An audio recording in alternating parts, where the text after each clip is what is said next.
So in the last video, we talked about being a helper, being a fixer, and how being a fixer to everybody else's problems and trying to fix people in your relationship is really detrimental to yourself.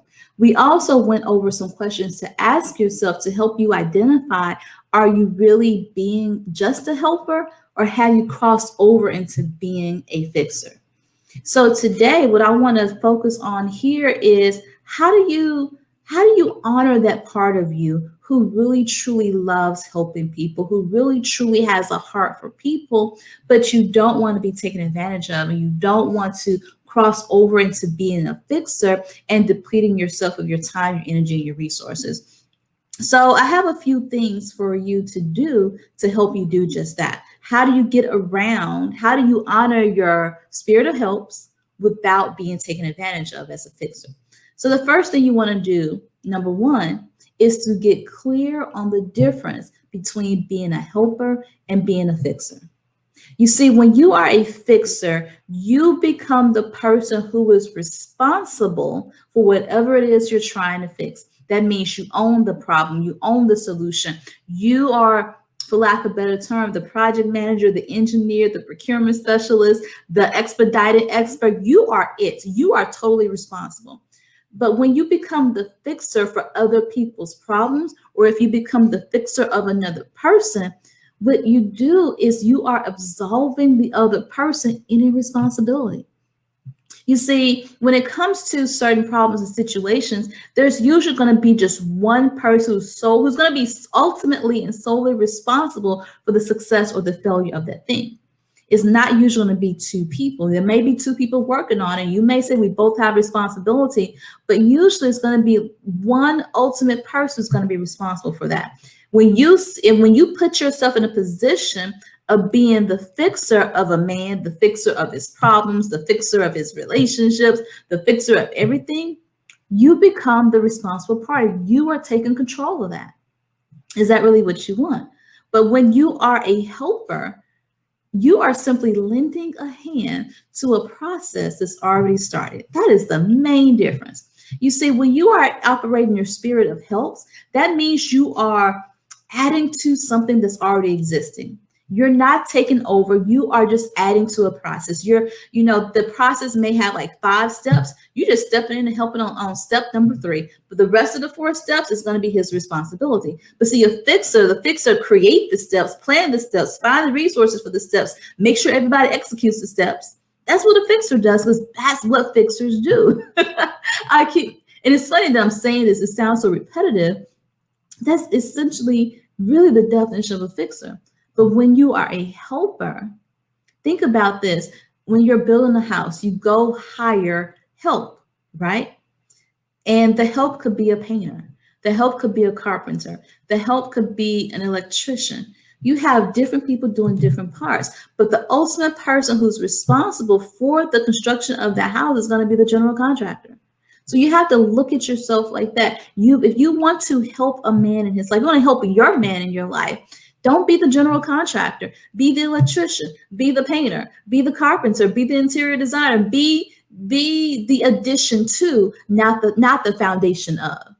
I should write that down. Be addition to, but not the foundation of. That's the main difference between being a fixer and being a helper. So that's step number 1. Step number 2 is see yourself as something more than being a fixer. In my last video, I talked about how we have taken on the persona, taken on the identity of being a fixer. I am a fixer. This is what I do. This is how I am. This is how things are. You have embodied being a fixer. But if you want to change that narrative for yourself, you have to visualize and see yourself as something more than being a fixer. Literally. Because whatever you create up here, you create in your external. Whatever you create in the spirit, you create in the physical. So you have to first see yourself as something more here. See yourself as a helper. See yourself as a helpmeet. See yourself as a wife who is adding to, helping her husband build whatever kingdom he's building. See yourself as a contributor. See yourself as something different. See yourself as something more than being a fixer. Which leads to my step number 3. Get busy creating a life that you love. So I'm going to tell you this. When you are out there living your best life, pursuing your dreams, achieving your goals, honey, you don't have time to be nobody else's fixer. You don't have time picking up extra projects. You don't mind supporting your man. You don't mind being there for your man. You don't mind, helping pick out, a couple outfits or something. You don't mind any of that because that's what we do. We are helping. We are assisting. But to say, oh, I have to fix his problems. Oh, I have to intervene in between him and his baby mom. I have to intervene between him and his mother. I have to do X, Y, and Z because he can't do it himself.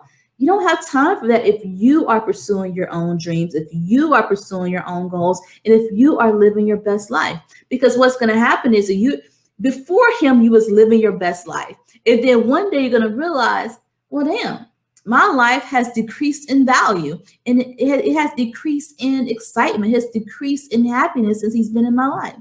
That's what's going to happen. And if you keep that imbalance where your life, your quality of your life is decreasing as a direct result of his presence in your life, you're going to create resentment and anger. And eventually the relationship will fall apart. And it won't fall apart peacefully. It may fall apart violently.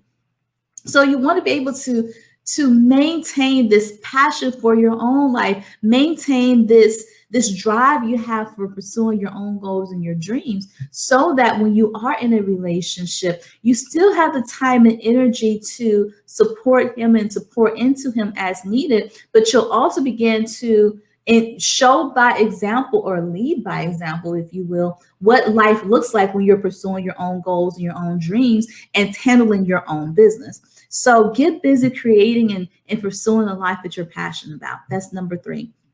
And then number 4, volunteer your time to those who are in need. That's one of the biggest and probably the easiest quick fixes to satisfying your spirit of help. Volunteer. There are so many organizations out here, from homeless shelters to food banks to, you can even volunteer your time at a daycare center or at a school or whatever the case, whatever your spirit of helps leads you to, you can find a place where it's structured, where it's safe, where there are boundaries to you helping other people. That is one of the easiest and quickest ways for you to pour into others without feeling depleted of your time, your energy, and your resources. Go and volunteer. Find something that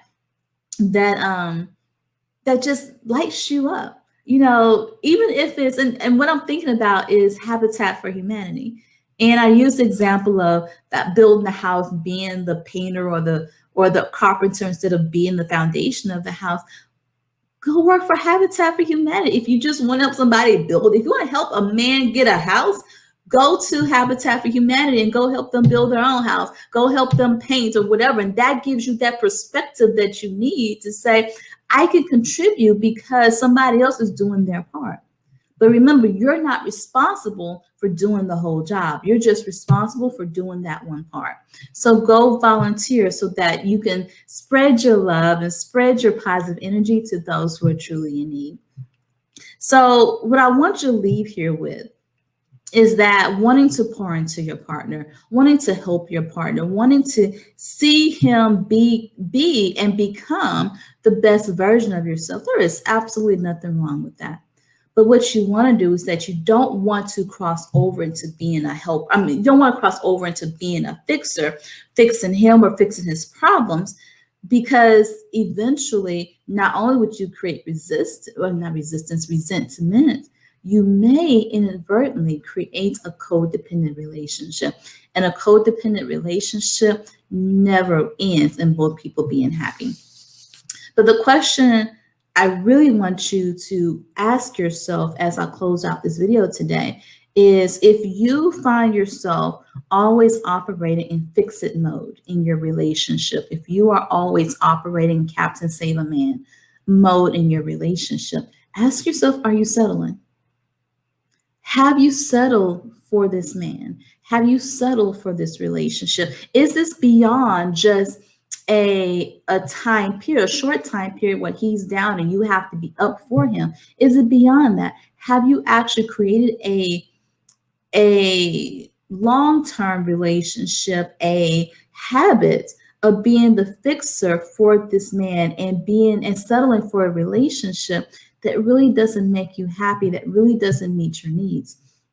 And part of the reason I want you to ask this question is you don't want to confuse settling in a relationship for a compromise in a relationship. You see, when you compromise, that means that you allow him to not be on his P's and Q's all the time. You're like, there are going to be times, there are going to be highs, going to be on your P's and Q's all the time, but then there'll be moments where he's not going to be at his best. There'll be moments where you're not at your best, and he's going to have to step in for you, and you're going to have to step in for him. But it's reciprocal in nature. That's compromise.